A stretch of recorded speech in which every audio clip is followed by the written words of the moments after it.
What does Chobani and Daily Harvest have in common? Well, they are now part of the same company because Chobani just scooped up Daily Harvest. Okay. Now, Chobani, of course, is known for their kind of healthier yogurt for you. And if you're not aware, Daily Harvest is kind of, well, it was started back in 2015 by Rachel Diori, and it's basically frozen, ready to make meals and snacks that are all plant based. And if you're thinking like Daily Harvest, I know that name from somewhere. Well, back in, it was 2022, Daily Harvest had this humongous recall, okay? Because their French lentil and leek crumbles literally killed people. Okay. So they had, not only did it kill people, it severely injured and caused a lot of people to have their gallbladders removed. I mean, we're talking bad stuff. And they were a company that was using TerraFlower, which had previously been generally regarded as safe. And because of Daily Harvest's recall, they actually ended up removing TerraFlower as generally regarded safe. So now you cannot buy any products with TerraFlower in it. Okay. Right. And Daily Harvest actually reached a significant settlement. We're talking $7.67 million because of this recall. Okay. And this settlement was actually part of a larger agreement for almost $23 million. Okay. And just to kind of give you an idea on this recall, customers who were affected, they received compensation anywhere from $665 all the way up to $173,000. Okay, so we're not talking like a little recall. This is pretty major.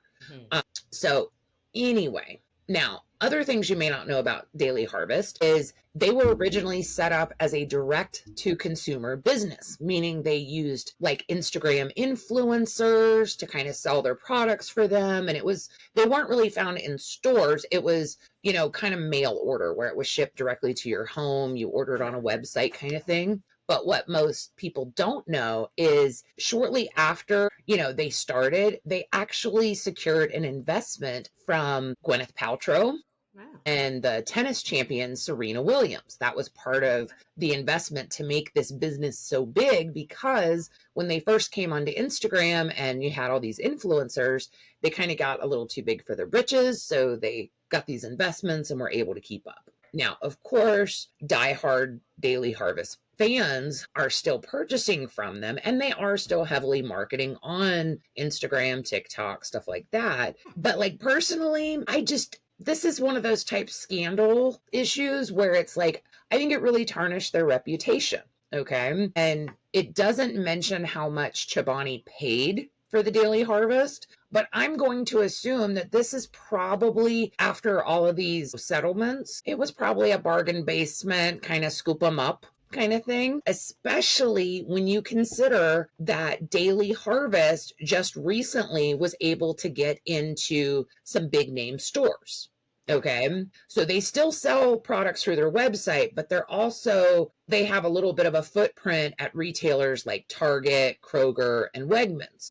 Yeah, I've seen them. So, you know what I mean? Like, I feel like this was kind of this company's not doing well, probably not very financially solvent. Let's just go ahead and scoop them up so we can get their placements. Because when you think about Chobani, they're pretty much just in the dairy section. And at least this gets them into frozen foods, ready to eat foods, things of that nature. It's not a terrible fit, right? No. So if you're gonna merge with a company, like maybe some aspects of it don't really jive, but like that's a relatively easy transition, I think, based on what already exists in their infrastructure.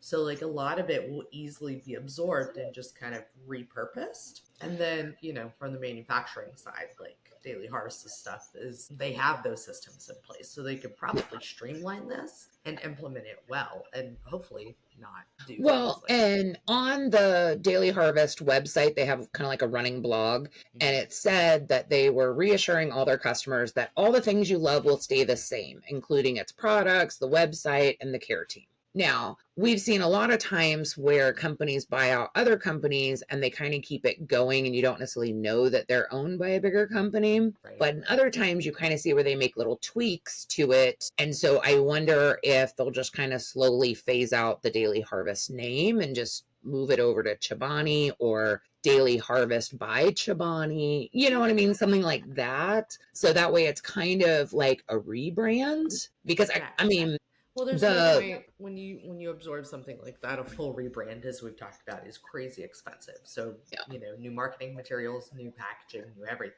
So like, yeah, it's really advantageous also to satiate your current customers that exist in that realm, that everything stays the same, and by at least for the duration of the transition. So it kind of keeps everybody on board. But then, like, oh, and here's the new package after we've run through the rest of it. So Yeah. I can see that it's always the same. The playbook doesn't change. No. And this recall just happened in 2022. So, I mean, we're talking 3 years, but like as soon as I read Daily Harvest, the first thought was, oh God, they killed people. I mean, sorry, that's what they did. I I mean, mean, yeah, yes, it was a but mistake. Yes, they, used an item that they didn't know was going to cause all these issues. And I'm sure that they are mortified and embarrassed and all the things, but it still doesn't take, away the fact that they sold a product that physically hurt people, you yeah, know? I think the issue is the scale at which it happened. In like it happens. Like we've seen listeria outbreaks and things like that. And some have Well, been think massive. about Boar's Head. Yeah. There are some diehard Boar's Head fans who, even if they didn't do, what was it, the liverwurst, that was the part that was contaminated, they're not buying Boar's Head ever again because of, the recall and just all the stuff that came out afterwards about how nasty their production places were. And so it doesn't take much to lose kind of your core audience when something like this happens. Yeah. When And it's big so enough, yeah. I mean, I just kind of hope that Chobani got like a super amazing deal on I this. imagine they did.